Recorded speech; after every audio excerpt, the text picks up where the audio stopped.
diretamente relacionado com a problemática das desigualdades sociais no nosso país.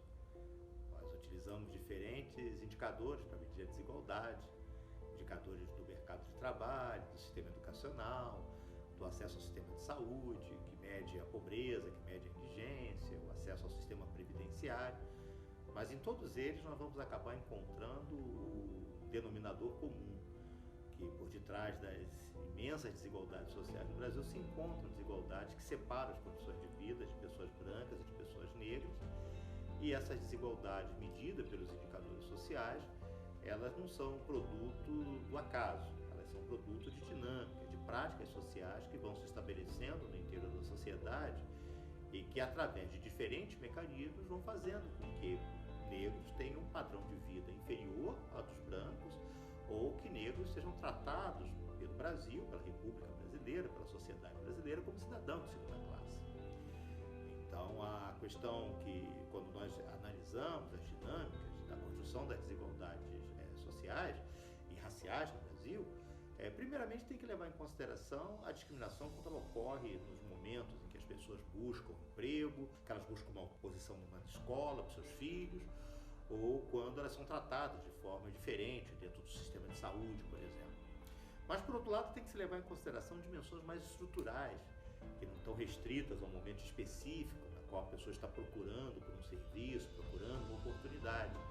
E essas dimensões mais estruturais nós classificamos de duas formas. Primeiro, chamamos isso de desvantagens cumulativas, ou seja, são desvantagens que vão se somando ao longo do ciclo de vida de uma pessoa negra, e se é uma mulher negra, esse que eu estou falando acaba ficando ainda mais grave, e que vão fazendo com que, paulatinamente, essas pessoas vão tendo menores chances de obter melhores posições no interior da sociedade. Então, porque eu estudei num colégio de pior qualidade, e nesse colégio de pior qualidade eu sou discriminado, isso diminui o meu horizonte de melhor colocação no mercado de trabalho e por isso eu não vou investir tanto na educação.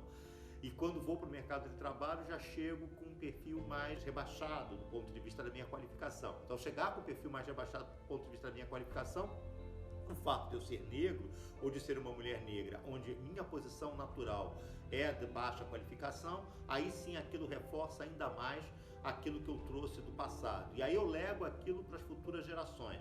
Isso sem falarmos das questões como habitacionais, os bairros onde as pessoas moram, a capacidade que elas têm de conseguirem acesso à saúde, a outros serviços públicos. Então isso nós chamamos de desvantagens cumulativas, porque elas vão se acumulando ao longo do ciclo de vida de uma pessoa, desde o momento que ela nasce até o momento que ela morre. E não é só uma pessoa, estou falando de milhões de pessoas. E depois temos que levar em consideração que a dimensão de desvantagem cumulativa se traduz naquilo que nós chamamos de racismo estrutural. Porque ninguém se autodiscrimina, ninguém se autossegrega. Quem o faz são instituições, são pessoas que estão dentro das instituições públicas e privadas, que dão tratamento diferenciado às pessoas de acordo com a sua aparência física, com a sua cor da pele. E esse problema se coloca tanto no setor privado, quanto também se coloca no setor público. Então, o problema das relações raciais no Brasil, ele sempre terá um papel de mais absoluta prioridade dentro da agenda pública de debates.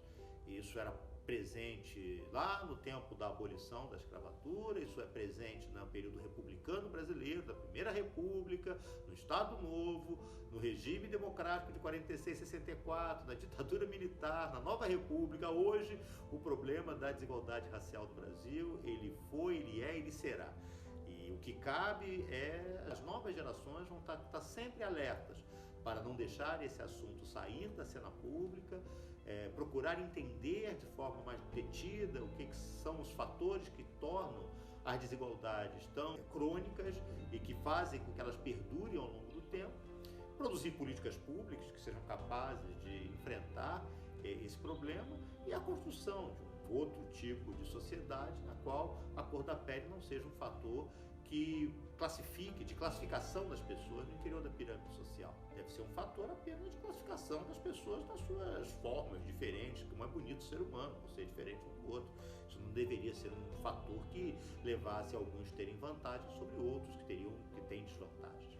Enfim, é uma agenda pública da mais absoluta prioridade E é sobre ela que nós vamos continuar sempre insistindo, e é sempre importante o 20 de novembro, porque é o momento, todo dia a dia, para falarmos desse problema. Mas 20 de novembro é um dia onde falamos disso, desse assunto, com cores mais salientes, e esperando sempre que esse tipo de mensagem possa atingir milhões de pessoas e que o Brasil possa encontrar uma nova realidade no que diz respeito a essa questão nos anos que virão.